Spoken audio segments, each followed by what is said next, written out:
Ancine, Agência Nacional do Cinema. Patrocínio Huawei. Uma produção Delos Boreal. Apresentam... Sobre fundo preto, linhas curvas, verdes e pontilhadas rotacionam. Segue uma série de nomes em letras brancas. Em letras vermelhas, os nomes piscam. Alberto Manguel, Brian Green, Camille Paglia, Carl Hart, David Grossman, Geoffrey West, Javier Cercas, John Gray, Joshua Green, Mia Couto, Pascal Bruckner, Paul Bloom. Direção, Pedro Zimmermann. Tudo escurece. Dentro de um círculo formado pelas linhas verdes, lê-se Fronteiras do Pensamento. Vozes do Mundo. David Grossman, A Escrita da Alma. Tudo escurece. Segue uma animação. Um senhor que é visto de costas olha para a tela de um computador. Está sentado a uma mesa atrás da qual filamentos brotam de um sol laranja. Nas laterais dela, uma fumaça preta avoluma-se. Eu me senti atraído a escrever sobre situações em que um indivíduo enfrenta a arbitrariedade externa. Seja Momik, a criança de 9 anos, filha de 2 sobreviventes do Holocausto, no livro Vem Amor. Ele nunca ouviu dos pais o que eles passaram na época do Shoah, do Holocausto. Mas recebeu apenas fragmentos de histórias, de sussurros, gritos vindos do sono dos pais. E como as crianças frequentemente fazem, ele começou a combinar, a acumular todas aquelas pistas. E ele tentou dar forma a elas através de sua imaginação em uma história coerente, uma explicação lógica para a atrocidade que deve ter ameaçado a vida de seus pais e mudado a vida deles. E, por exemplo, ele continuou ouvindo-os falar sobre a besta nazista. Era assim que os nazistas eram chamados quando eu era criança em Israel nos anos 50. E ele ficou realmente assombrado com a ideia de que existia tal besta que costumava aterrorizar seus pais e muitas outras pessoas que ele conhecia. E ele decide que capturaria essa besta e a domaria, para que mudasse seus hábitos e deixasse de atormentar seus pais através de sua imaginação. Desesperadamente, ele tenta combater a sombra que paira sobre sua vida. Um jato de tinta azul atinge uma mulher. Eu escrevi Orra, a mãe de um soldado israelense, em A Mulher Foge. Ela foge de casa porque ela tem a sensação de que o portador de notícias do exército virá anunciar a morte de seu filho, que é um soldado. Ela tenta, pensamos, com sua imaginação, ela tenta escapar das más notícias, não ser alvo delas. E assim, ela espera derrotar a máquina de guerra. E ela faz isso contando a vida de seu filho para uma pessoa com quem ela leva consigo. Conforme ela escapa, percebemos que ele é próximo, tanto dela quanto do filho, que agora está no exército. Ela conta a história de vida de seu filho através de centenas de detalhes, dos quais se constrói a vida de um ser humano neste mundo. E como ela diz, um ser humano que é tão fácil de destruir. Em outro livro, O Sorriso do Cordeiro, eu falo sobre um velho contador de histórias palestino, um Hakawati, que através do poder de sua imaginação tenta lutar contra o mecanismo obtuso da ocupação israelense. Manchas verdes atrás de soldados.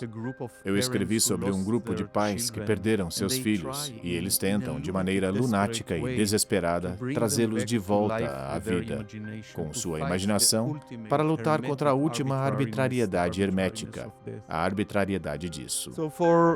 Então, eu acho, 35 anos, estou escrevendo e reescrevendo a mesma descrição dessa luta do indivíduo contra a arbitrariedade. E claro, eu não consegui diminuir a arbitrariedade ou o despotismo nem um centímetro. Como poderia? Mas descobri que se eu escrever de novo e de novo Homem sobre pilha de livros. sobre essa luta, se toda vez que eu escrever sobre ela com novas palavras, ou novos personagens, ou novas realidades, se eu conseguir dar à minha imaginação a chance de transcender além do desespero, além do peso da existência humana, algo na maneira como eu me coloco diante disso, dessa arbitrariedade, está sendo transformada. Eu não estou passivamente preso no horror diante dessa arbitrariedade como eu estava antes de começar a escrever. Enquanto escrevo, o motivo pelo qual escrevo, o lugar dentro de mim, que ainda está livre desse terror, começa a se tornar cada vez mais claro para mim, pois a imaginação, assim como a esperança humana, ambas estão entrelaçadas. Vou tentar demonstrar isso. Ambas são características que possuem uma qualidade estranha. Seu foco existe tanto dentro do ser humano, quanto também fora do ser humano em um futuro dimensional, em uma dimensão de possibilidade que ainda não está totalmente realizada. Para que uma pessoa escravizada possa ser libertada de sua realidade, de suas correntes, por assim dizer, ele ou ela deve preservar em sua imaginação uma ideia muito ativa da liberdade que almejam. Podemos comparar essa imagem mental da esperança e da imaginação a uma âncora. Um jato de tinta azul atinge uma âncora. Que nós estamos lançando em direção ao futuro a partir do nosso aprisionamento. A realidade para a qual estamos lançando a âncora ainda não existe. A maior parte dela consiste em devaneios. Mas o próprio ato de lançar a âncora do nosso aprisionamento em direção a um futuro desconhecido, o próprio ato já está se formulando para nós mesmos o lugar livre que existe dentro de nós. No entanto, a própria esperança não é uma ilusão vazia, especialmente em um clima de desespero geral, quando a força de vontade da maioria das pessoas está se apagando. Aqueles que continuam a ter esperança, aqueles que são capazes de imaginar outra realidade, uma realidade melhor. Fazendo isso, eles nos dizem que ainda existe um lugar dentro de si mesmos, um lugar que ninguém pode oprimir e que ninguém pode privá-los e que ninguém pode poluir. E que, graças a esse enclave de liberdade interior privada, eles sabem como uma realidade de liberdade deve ou pode ser. E por causa disso, eles também sabem que essa realidade almejada vale a pena ser lutada. A paz segura um globo. E mesmo que eu tenha vivido em minha vida uma catástrofe, resultado de uma arbitrariedade cruel, ainda não estou condenado a ser definido apenas pela catástrofe. Não estou condenado a ser apenas uma vítima passiva dessa catástrofe. Quando eu escrevo sobre essa catástrofe, quando a descrevo, ela não me apaga. Quando a transformo através da minha imaginação em uma história, em um poema, eu não sou apenas uma vítima impotente dessa catástrofe. Homem cabisbaixo. Mesmo nas situações humanas mais extremas. Ainda assim, todo ser humano possui uma pequena liberdade. Mão segura a caneta. A liberdade de descrever sua própria catástrofe com suas próprias palavras. A liberdade de imaginar a liberdade de movimento diante de sua catástrofe. Escritores, eu sei que há alguns escritores aqui na audiência. Eles conhecem esse impulso essa paixão de nomear as coisas com termos íntimos e pessoais. E não pelos nomes, pelas palavras que lhes são impostas de fora. É um impulso muito forte. É como um desejo, é como um instinto. Às vezes eu penso que o escritor é alguém que sente claustrofobia nas palavras de outras pessoas. E, portanto, a literatura, entre suas outras virtudes, é a forma de aguçar no leitor o repúdio instintivo diante de clichês e generalizações. Pois tudo isso visa proteger o leitor de tudo o que tenta aprisionar o ser humano. Esse ser humano com todas as suas camadas e dimensões e contradições internas para aprisioná-lo dentro de definições estereotipadas e rígidas que se estreitam. E talvez daí surja o profundo sentido da palavra livre sobre a qual Kafka falou. E até mesmo essa sensação de salvação nos invade quando lemos o bom livro. Com cada novo livro que nos arrasta para dentro dele, com cada novo personagem literário que é pleno, multidimensional, que entra em nossa vida, descobrimos quanto cada ser humano possui dentro de si mesmo possibilidades de existência que a maioria de nós nem sequer sabemos descrever. Mas elas existem dentro de nós como anseios silenciosos. Às vezes, como angústia, como sombras da alma. E elas existem. São sombras vagas, não formuladas, até encontrarmos um livro que as evoque, que lhes dê um nome. E talvez não seja por acaso que, em hebraico, o ato de imprimir um livro é chamado de trazer à luz. Homem anda por um túnel feito de palavras em hebraico. Claro, existe uma dimensão política em tudo que eu disse aqui, e imagino que em nossa conversa possamos abordar isso. Posso apenas dizer isso. Muro das Lamentações. Quando falo sobre esperança e desespero, sei do que estou falando.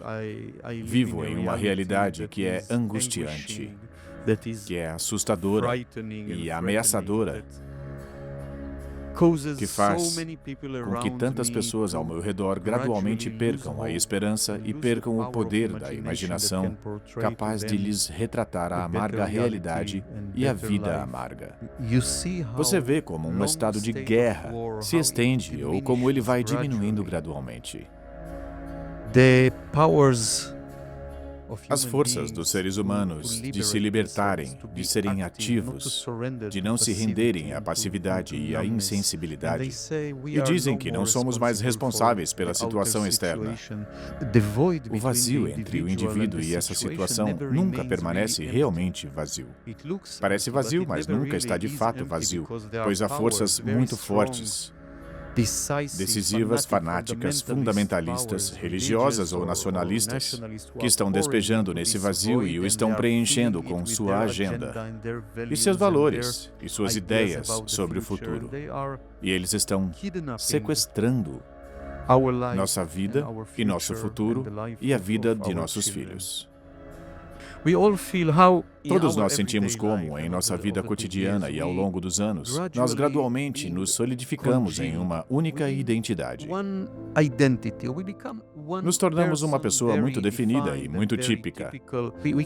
Nós nos consolidamos em um gênero e em um ou dois idiomas que formatam nossa vida externa e interna.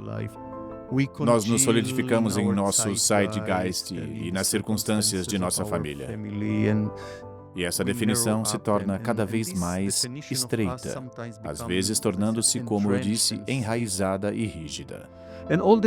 E o tempo todo somos definidos por outros em definições gerais muito densas. Como eu disse, somos ou homens ou mulheres, somos brasileiros ou israelenses ou argentinos ou palestinos. Quadros com silhuetas. Somos muçulmanos ou judeus ou cristãos. Direita, esquerda, ala direita, ala esquerda, advogado, fazendeiro ou jornalista. Claro, essas definições nos dão uma sensação de segurança, de pertencer a uma identidade. E é por isso que precisamos delas tão desesperadamente. Mas às vezes, especialmente em momentos de crise real, podemos sentir dentro de nós a dor de abandonar a multiplicidade que somos. E essa é uma dor muito singular, porque, por um momento, sentimos que perdemos o contato vivo com nossas camadas profundas do nosso ser, porque nos comprometemos com definições restritivas e desistimos da abundância, do fluxo de opções e delicadezas que costumávamos ser. Essa é a tristeza do caminho não trilhado, a melancolia dos caminhos não percorridos. Mas, de vez em quando lemos um bom livro, começamos a sentir dentro de nós um tipo de leve movimento, como se os grandes e profundos blocos da profundidade se movessem. Algo em nossas rígidas definições externas artificiais começam a amolecer quando somos tocados por um personagem literário cuja totalidade de vida se revela em fissuras e contradições internas. De repente, é como se ouvíssemos uma distante melodia ou uma voz esquecida que nos chama pelo nosso nome, que realmente se recorda do nosso nome. E então, podemos começar a nos mover com leveza, graça e vitalidade. Por exemplo, entre o homem que somos e a mulher que somos. Entre os homens mais velhos que nos tornaremos e a criança que costumávamos ser. Entre a sanidade e a insanidade que existe dentro de nós. Ou, se preferir, entre o israelense que sou e o palestino que eu poderia ter sido. Atrás de uma lupa, a ilustração de pessoas. De repente, a possibilidade de outra existência se infiltra em nós. É outra forma de estar no mundo e também outra maneira de olhar para nós mesmos através dos olhos do outro. Às vezes, aliás, podem ser os olhos do nosso inimigo, e é o inimigo que vê em nós coisas que preferimos não conhecer. Simplesmente pensamos que estamos nos voltando para o inimigo. Na zona catastrófica de guerra, nós nos voltamos para o inimigo. Aquelas más qualidades do lutador, do guerreiro ou do durão, do cruel. Mas é o inimigo que nos observa e compreende até que ponto essas más qualidades infiltraram-se em nossos órgãos internos. Mas às vezes, é claro, os olhos dos outros, ou nossos próprios olhos, veem bondade, ingenuidade e graça das quais talvez nem tenhamos consciência. Enquanto lemos, sentimos que o livro se infiltra em nós, derretendo blocos rígidos que existem em nós. Biblioteca. E nos reconectando aos elementos primais, os não cultivados, os elementos não verbais do nosso ser. Este é exatamente o momento em que o livro está nos lendo.